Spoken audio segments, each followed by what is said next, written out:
오늘 말씀의 제목을 한번 따라 하십니다. 혈루증 걸린 여인이 만난 예수 그리스도. 오늘 중요한 단어가 만남이니까. 혈루증 걸렸던 여인이 만났던 예수 그리스도입니다. 참 감사한 게 하나님께서 사실은 메시지라고 하는 건 하나님의 마음을 인사이트 우리 주셔야 되잖아요. 수천만 번도 더 봤던 그 하나님 말씀, 어느 날 그 말씀이 살아서 움직이거든. 그걸 왜 말하고 말해요? 수천 번도 들었던 말씀인데요, 그냥 푸추추추 넘겨가던 거잖아요. 어느 날 말씀을 딱 보는데 단어가 살아서 꿈틀거려갖고 더 이상 멈추지를 못해요. 혹시 여러분도 그런 경험해 보셨어요? 제가 성령 세례 받고 나서 이 성경책을 손에 쥐고 한 달에 거의 성경 한 번을 다 읽었어요. 한 달에. 그러니까 거의 아침부터 저녁까지 성경을 끼고 뭐 화장실 갈 때도 밥 먹을 때도 하여튼간에 뭐 다른 거 하지 않는 이상은 성경을 끼고 살면 한 달에 한 번 한 그 이상도 읽는 것 같아요. 그렇게 1년을 읽어보세요. 눈 감으면 성경이 창세부터 계시록까지 이렇게 이렇게 스토리가 지나가. 와, 기가 막힌 축복이에요. 말씀이 살아서 내가 있는 게 아니라 말씀이 나를 찾아와서 내 심령 속에 말씀이 툭툭툭 말을 걸고 와. 그 다음 단계는 뭔지 아세요? 어느 날 또다시 말씀을 피는데 못 넘어가. 이 한 장을 붙잡고 하루 종일 눈물을 흘려. 이유가 뭐냐면 그 말씀과 말씀 사이에 담겨져 있는 그 속에 외치고 있는 하나님의 음성이 들려. 그래서 제가 그때부터 노트를 사놓고 그 성경 속에 있는 그 행간에 있고 단어가 말하고 본문에서 말하고 단락에서 말하는 것들을 막 받아 적기를 시작했어요. 수십 년 전 이야기죠. 지금도 제 책상에 보면 아주 옛날에 스프링 노트 이렇게 쌓아놓은 게 있어요. 첫 번째는 말씀을 통독을 해서 그 전체가 온몸에 들어오게 하고, 그 다음에는 말씀 보니까 그 한 단어 하나가 이게 끊임없이 묵상이 돼서 들어와요. 그래서 그 말씀을 붙잡고 그 말씀이 나로 하여금 하나님 말씀을 증거하게 하죠. 그래서 말씀을 전해야 되는 거죠. 사람의 생각과 머리와 논리와 사고와 무슨 뭐 지식과 학식과 어떤 것이 그 말씀하는 게 아니라 말씀이 말씀을 하게 만드는 거죠. 이번 단회 기도 동안에는 만남이라는 단어에서 하나님을 만나면 끝난 거다는. 어제 말씀도 요한복음 3장 10절 하나님이 세상을 이처럼 사랑과 독생자를 주셨으니 저를 믿는 자마다, 믿음이라는 단어를 생각해보니까 믿음은 만나는 거더라고요. 믿음으로 그냥 포장하면 안 돼요.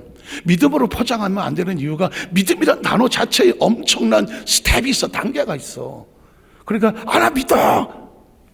그 안에 뚫고 들어가 보자고. 정말 믿나? 아는 것으로 끝. 예수를 알아. 교회도 알아. 교회 안에 안 들어와. 그 안다는 것이 하나님의 나라를 끌고 갈까요? 예수 믿어. 예수를 믿는데 행동은 아니야. 따로 놀아. 과연 그래서 어떻게 될까? 내가 사명도 있고 직분 알아. 사명도 있고 직분도 있어. 그런데 열매가 없어. 과연 천국은, 성경은 뭐라고 말할까? 마태복음 25장에 보면 신부인데 왜 혼인잔치에 못 들어가? 이거 퀘스천 아니에요? 신랑이 와. 혼인잔치 날짜도 기다리고 있어. 기름과 등불도 준비하고 있다니까.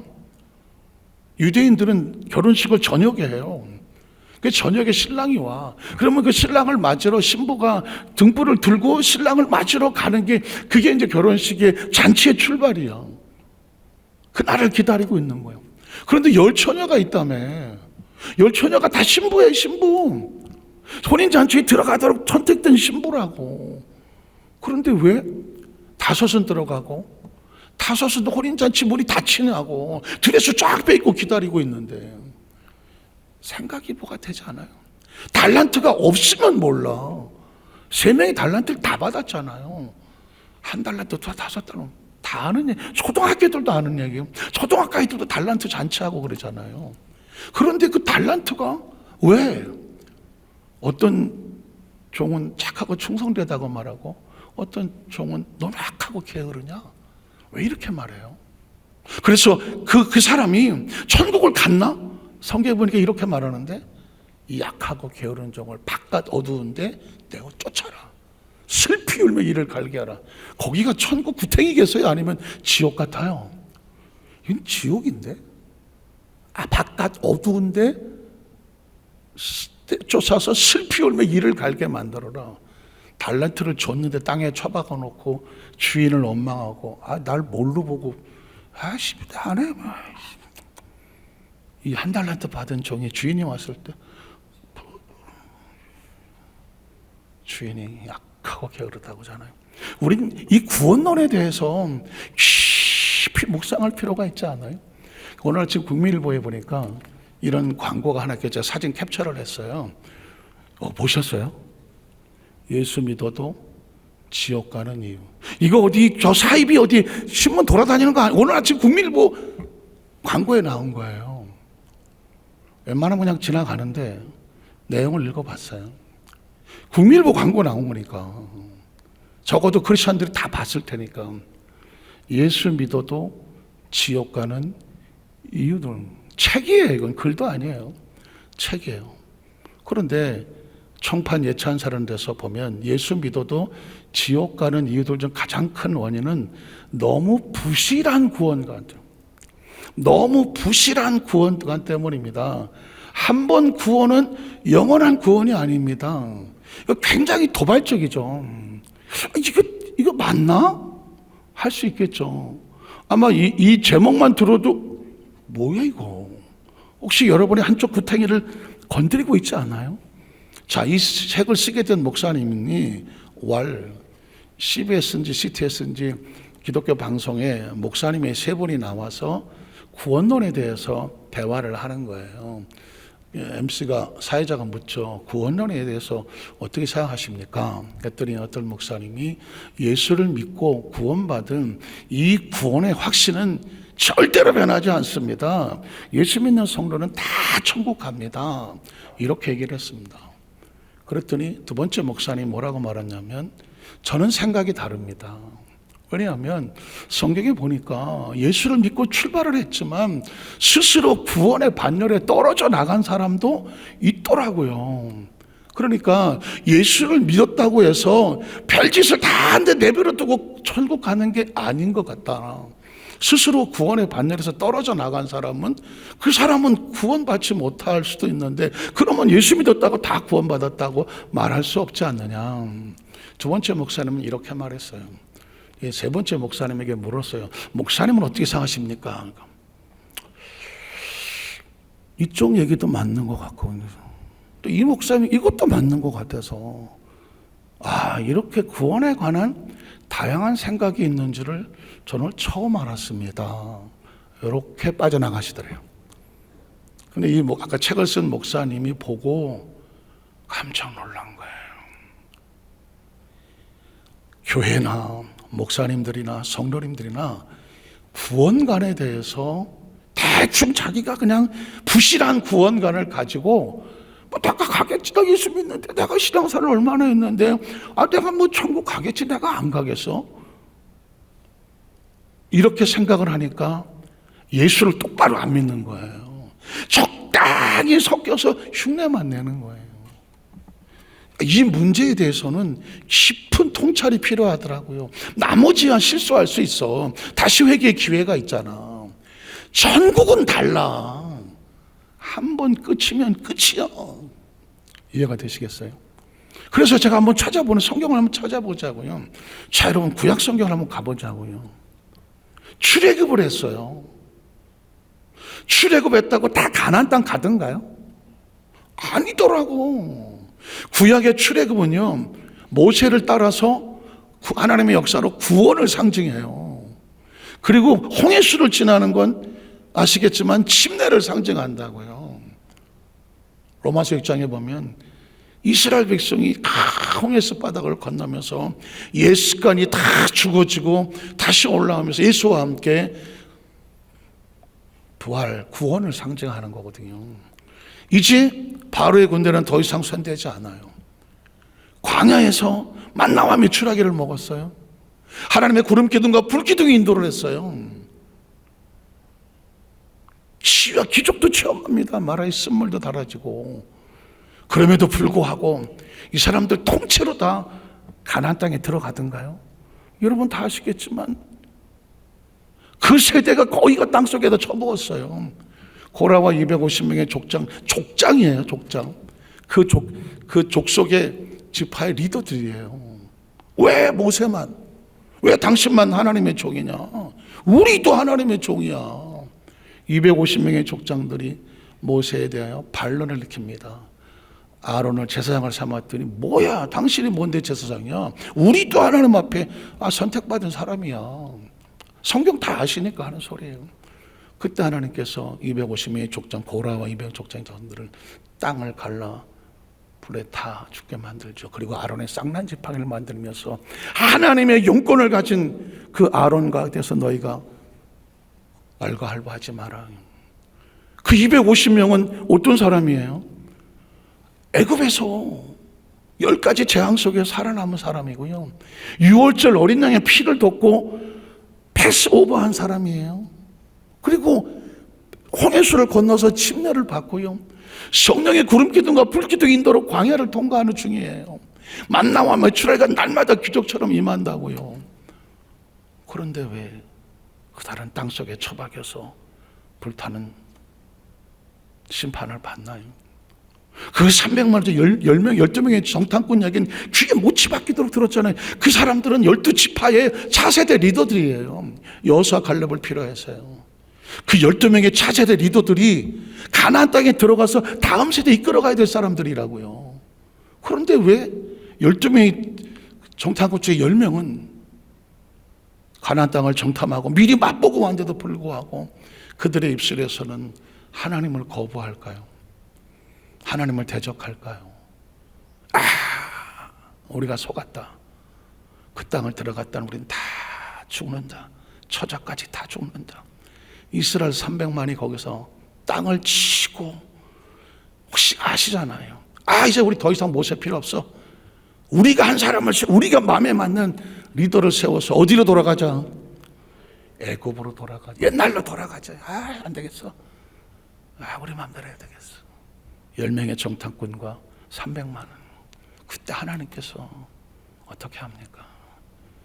모세와 여호수아 갈렙을 돌로 치려고 할 때 하나님의 영광이 나타났다. 가만히 보면 출애굽을 하니까 엄청난 기적을 겪고 왔어. 그럼에도 불구하고 그 심령이 하나님에 대한 간절한 이 은혜를 잃어버리니까 도대체 여기를 왜 왔는지 모르는 거지. 구원을 왜 받는지 모르는 거지. 사명을 왜 받는지 모르는 거지. 그러니까 가나안 땅을 눈앞에 두고도 마음에 안 들어. 어떻게 합니까? 하나님이 다 땅에 묻어버리죠. 그러니 아까 같은 그런 책이 나와도 말도 안 되는 소리 하지 말라고 덤벼들 수가 없는 게, 출애굽을 했는데 300만이나 튀어나왔는데 모세, 아론과 훌 피눈물을 쏟은 그 세대가 여호수아 갈렙과 새로운 세대가 아니고는 가나안 땅에 들어가지를 못하더라고요. 이야기는 뭐냐면 예수를 믿었다지만 지옥을 가는 사람이 있다라는 저 책이 지금 시대에 이렇게 광고를 해도 누구 하나 저기에 돌을 던지지 못하는 이유는 그리스도인들이 너무 부실한 구원관을 가지고 있어. 각자 가지고 있는 구원관을 가지고 있어. 저거 가만히 있어도 어떻게 가지 않겠어? 가만히 있어도 가지는 않습니다. 예수를 아는 단계, 예수를 믿는다고 해서 그 믿음에 정확한 증거가 없으면 그 믿음을 누가 증거할 거예요? 사명과 직분을 가졌다. 달란트 받았잖아. 그래서 얘기가 나오는 거예요. 섬김의 열매가 있어야 돼. 열매가 있어야 주인이 와서 잡는 건 달란트야. 내가 너한테 달란트 맡겼는데 그거 가지고 뭐 했어? 내가 너에게 생명 맡겼어. 생명 가지고 뭐 했어? 내가 너한테 물질 맡겼잖아. 물질 가지고 뭐 했어? 내가 너에게 지식을 맡겼어. 지식 가지고 뭐 했어? 내가 너에게 각자 재능을 줬잖아. 재능 가지고 뭐 했어? 너 그냥 뭐 잘 먹고 잘 살고 애들 잘 키우고 그거 하라고 줬어? 아니잖아요. 여러분, 도전이 필요해요. 도전이 필요하다고요. 오늘 저와 여러분이 나의 남은 날수를 어떻게 살아갈 것이냐, 이건 굉장히 중요한 거예요. 난 정말 끝까지 하나님 앞에 섰을 때에 예수 믿다가 지옥 가는 혹시라도 이런 말도 안 되는 끔찍한 상황에 다섯 처녀는 못 들어가던데? 한 달러트 받으면 악하고 게을러 갖고 바깥 어두운 데 쫓겨나던데? 왕이 왔을 때 보면 염소같이 늘 이런 백성은 너 지극히 작은 자 하나에게 한 것이 나에게 한 건데 네가 지극히 하나를 돌보지 않았으니 의인은 영생의 나라로 악인은 영벌의 나라로 심판이 갈라지던데 어쩌라는 거예요. 근신하고 깨워야 되는 거죠. 그러니까 하나님을 만난다는 얘기는 그냥 국어로 생각하시면 안 돼요. 나 다 만났지. 그 만남이 진짜 만남, 경험, 체험, 의지, 전적인 신뢰, 그분과의 동행. 진짜 하나님을 알아야지. 진짜 하나님 마음을 알아야지. 그래서 그분의 마음에 내가 어떻게 살아야 될지 방향이 정해져야지. 그래야 그 사람이 진짜 하나님을 만나는 거죠. 그러니까 뒤집어 말하면 예수를 믿어도 지옥 가는 것이 아니라 예수를 안 만났기 때문에 지옥 가는 거지. 자기는 만났다고 얘기를 하지만 만난 증거가 없는데 뭐. 이해하시겠어요?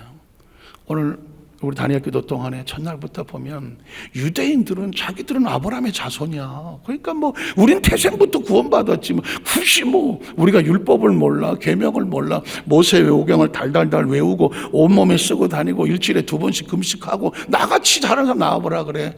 예수는 모른다고 얘기하는데, 그런데 그 사람이 예수를 모르더라고.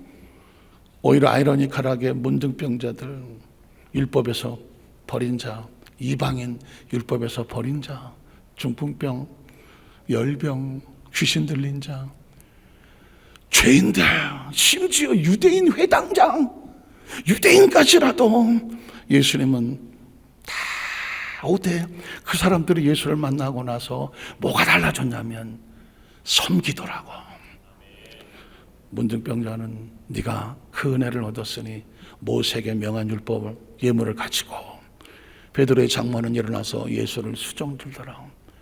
귀신 들린 자는 고침받고 나서 네가 받은 체험을 가서 전하는 자가 되라.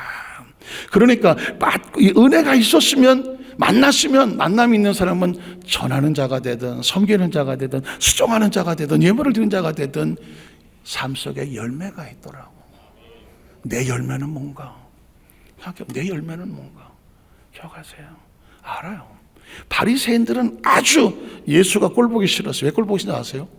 예수님이 오기 전까지는 모든 백성들은 문제만 있으면 누굴 찾아왔냐면 랍비를 찾아왔어요.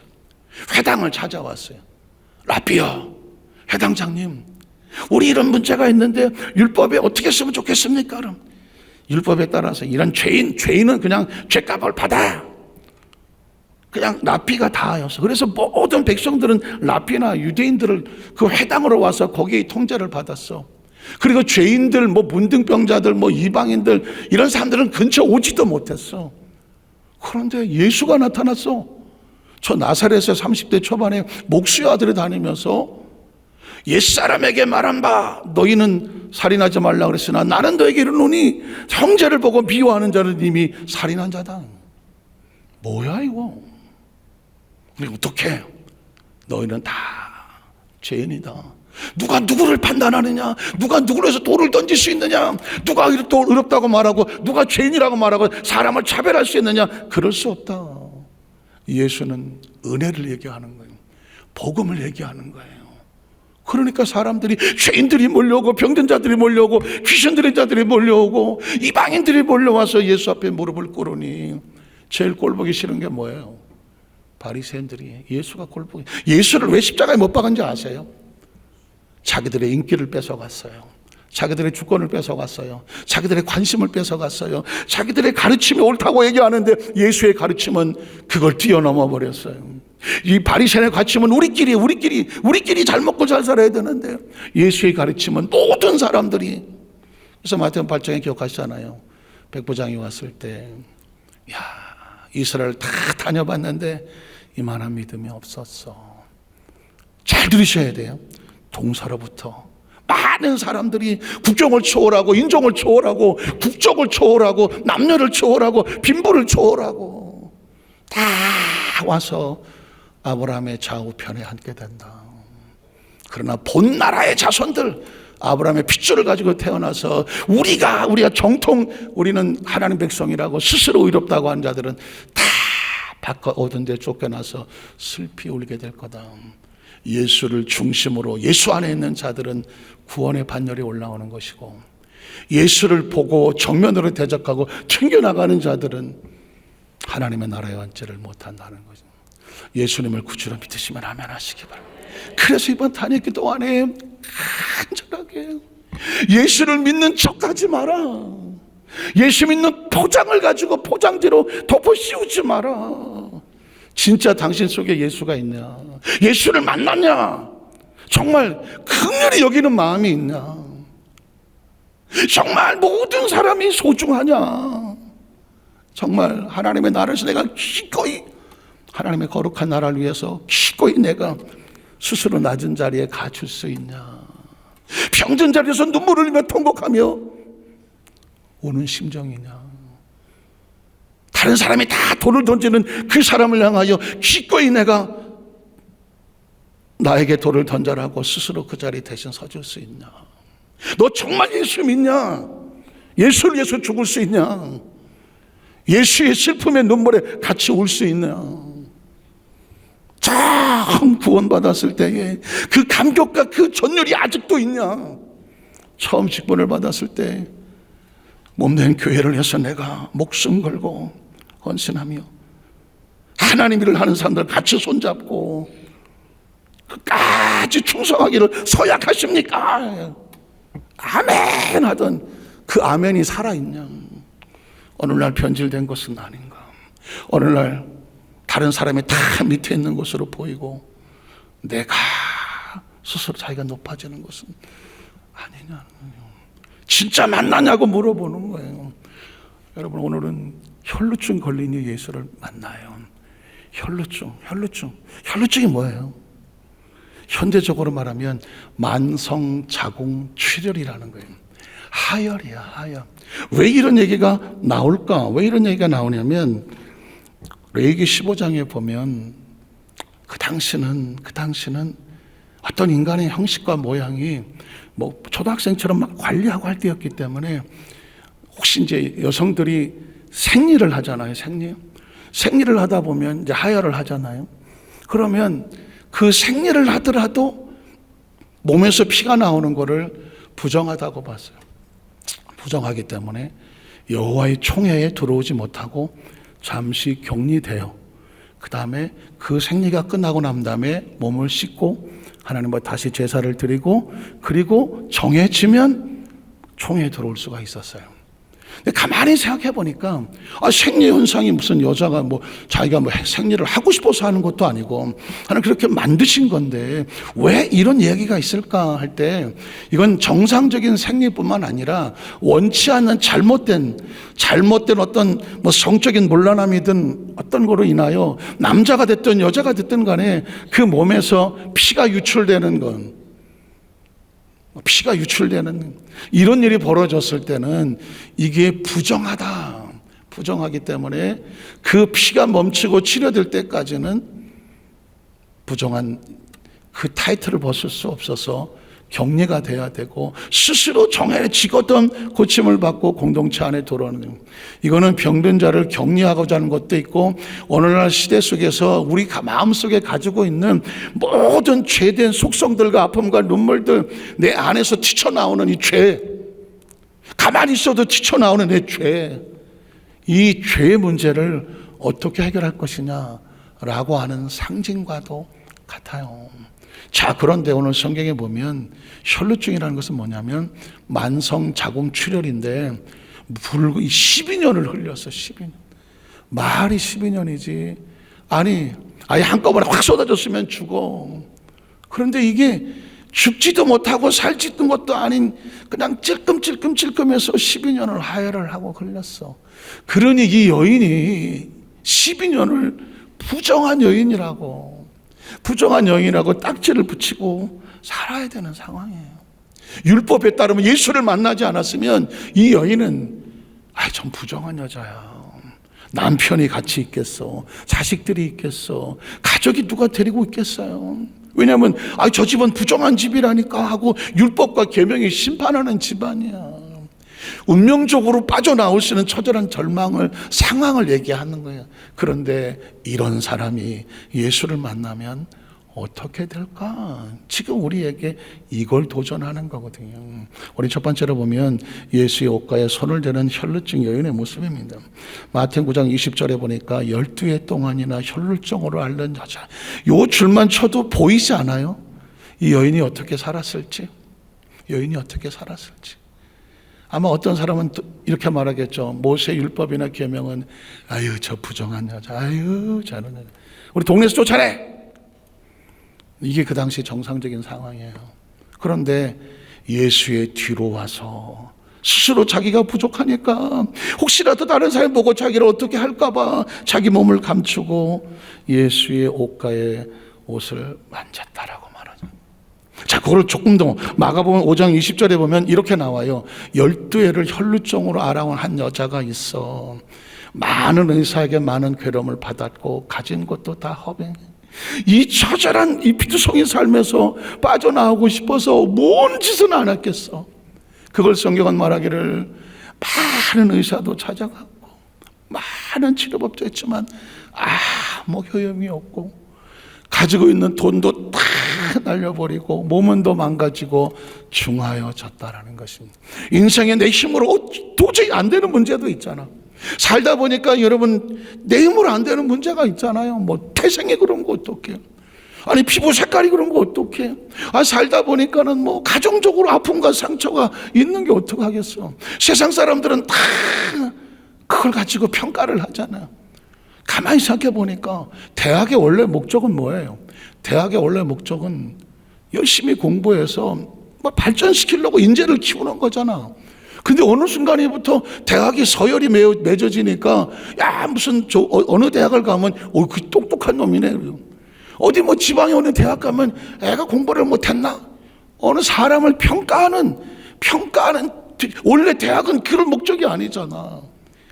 원래 순수한 학문의 전당이잖아. 상아탑이라고 하잖아.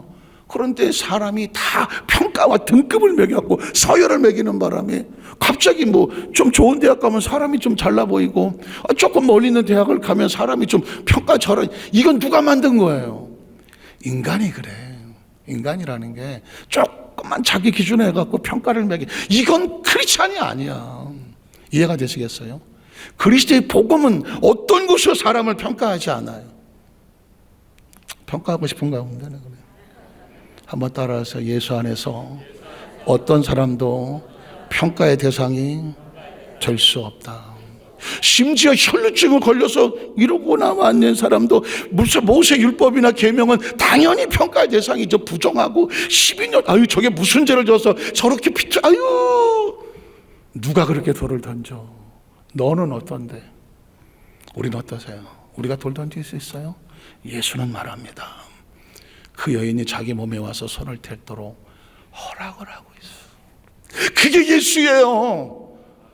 그의 옷을 소문을 듣고 무리 가운데 겨우 뒤로 그의 옷을 손을 댔는데 예수님이 뭐 어디다 대고 손을 안 하잖아. 기억하세요. 저와 여러분이 주님 앞에 나올 때 어떤 모습으로 나오더라도 예수의 옷가에 손을 대려고 할 때 예수님이 묵묵히 용납하잖아. 아까 그 주에서 산소망 찬양을 부를 때 그가 우리를 용납한 거예요. 사망을 끊어내버리면서 다시는 사망아 예수의 피값으로 산 하나님의 전에 손대지 마. 그가 우리를 용납한 거란 말이에요. 기억하셔야 돼요. 혈루증 걸린 여인이 이걸 통해서 이 장면 하나만 보더라도 눈물 나는 거예요. 자, 두 번째는 예수의 옷가에 손을 댄 걸 볼게요. 손을 댄 9장 21절에 보니까 이는 제 마음에 그 겉옷만 만져도 구원을 받겠다 하면은 뭐 할 얘기가 많지만 제가 잘라서 얘기하면 이 사람은 예수를 제대로 만난 사람이죠. 제대로 만난 거예요. 제대로 만난 사람만 뭐 할 수 있느냐면 예수의 옷가에 나와 손을 댈 수가 있어요. 다니엘 기도 이건 숫자 세우는 싸움이 아니에요. 예수를 진짜 만난 사람들이 나와서 예수의 옷가에 손을 대는 상황이죠. 이해가 되세요? 내가 지금 12번째 여기에 왜 나와 있나 기억하셔야 돼요. 나는 예수님 때문에 나와 있는 거예요. 예수의 옷가에 손을 대는 심령으로 나온 거예요. 예수의 옷가에 손을 대기만 해도 내 삶속에 붙어있는 덕지덕지 붙어있던 이 딱지, 이 모든 까마귀들이 떨어져 나가. 이해가 되시겠어요? 그런 심적으로 나가요. 누가 나가니까 따라 나온 것도 아니고요, 누가 나오라 해서 나온 것도 아니에요, 시간대로 나와 있는 것도 아니에요. 살려고 나오는 거예요. 예수만이 산소망이야. 그래서 내가 하나님 나 살려주세요 하고 나오는 거예요. 세 번째는 옷을 댄 결과가 뭐예요? 22절에 보니까 예수께 돌이켜 그를 보시며 이르시되 아따라 안심하라, 내 믿음이 너를 구원했다 하시는 여자가 즉시 구원을 받더라. 믿음이 뭐예요? 믿음이 뭐예요? 예수를 제대로 만나는 거예요. 제대로 믿어지는 거예요. 그 안에 소망이 생기는 거예요. 그래서 움직이는 거예요. 그래서 나오는 거예요. 외치는 거예요. 손을 뻗는 거예요. 그리고 그걸 터치하는 거예요. 그 속에 예수의 생명이 내게 들어오는 것을 경험하는 거예요. 기도는 뭐냐면 하나님과 자기 백성을 만나는 거고 하나님을 경험하는 거예요. 그리고 그 사람을 예수님이 찾아요. 예수님의 믿음 반응과 구원의 선포를 보면 30절로 34절인 30절 34절 보면 예수께서 그 능력이 자기에서 나간 줄, 성경 속에서 아주 재밌는 장면 중에 하나가 뭐냐면 대부분 예수님께서 선포를 하시는데 여기서는 선포를 하는 게 아니라 오토매틱이야, 자동으로 나가더라고. 그 여자가 손을 댔는데 몸에서 능력이 자동으로 나갔어. 야, 마치 스위치 같아요. 고도 꼽는 것 같아요. 그래서 예수님께서 스스로 하시고 무리 가운데 이렇게 말씀하시되 누가 내 옷에 손을 대었느냐 하시니 제자들이 여짜오되 무리가 여서 매는 것을 보니 누가 내 옷에 손을 대었냐. 이렇게 많은 사람이 손 댔는데, 이렇게 많은 사람이 나왔는데. 그러나 예수께서 일을 행한 여자를 보려고 둘러보시니 이렇게 말하죠. 여자가 자기 이론을 알고 두려워하여 떨며 와서 갚이 엎드려 모든 사실을 여쭈니 예수께 이르시되 따라 내 믿음이 너를 구하였으니 평안히 가라, 내 병에서 너희가 건강할지어다. 수천만 명이 모여도 예수의 옷가에 손을 대는 사람은 한 사람이에요. 수천만 명이 손을 대도 예수님은 그 사람을 발견해내는 거죠. 저녁에 있으면 우리 한상교회 성도들이 하나님 앞에 이 땅에 20-30억 하잖아요, 그리스도인들이요. 그 가운데 우리는 하나님 앞에 나와서 옷가에 손을 대는 10년 난 우린 예수를 만난 사람들이다.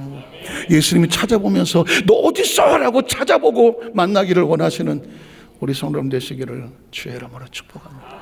기도하겠습니다. 하나님 감사합니다.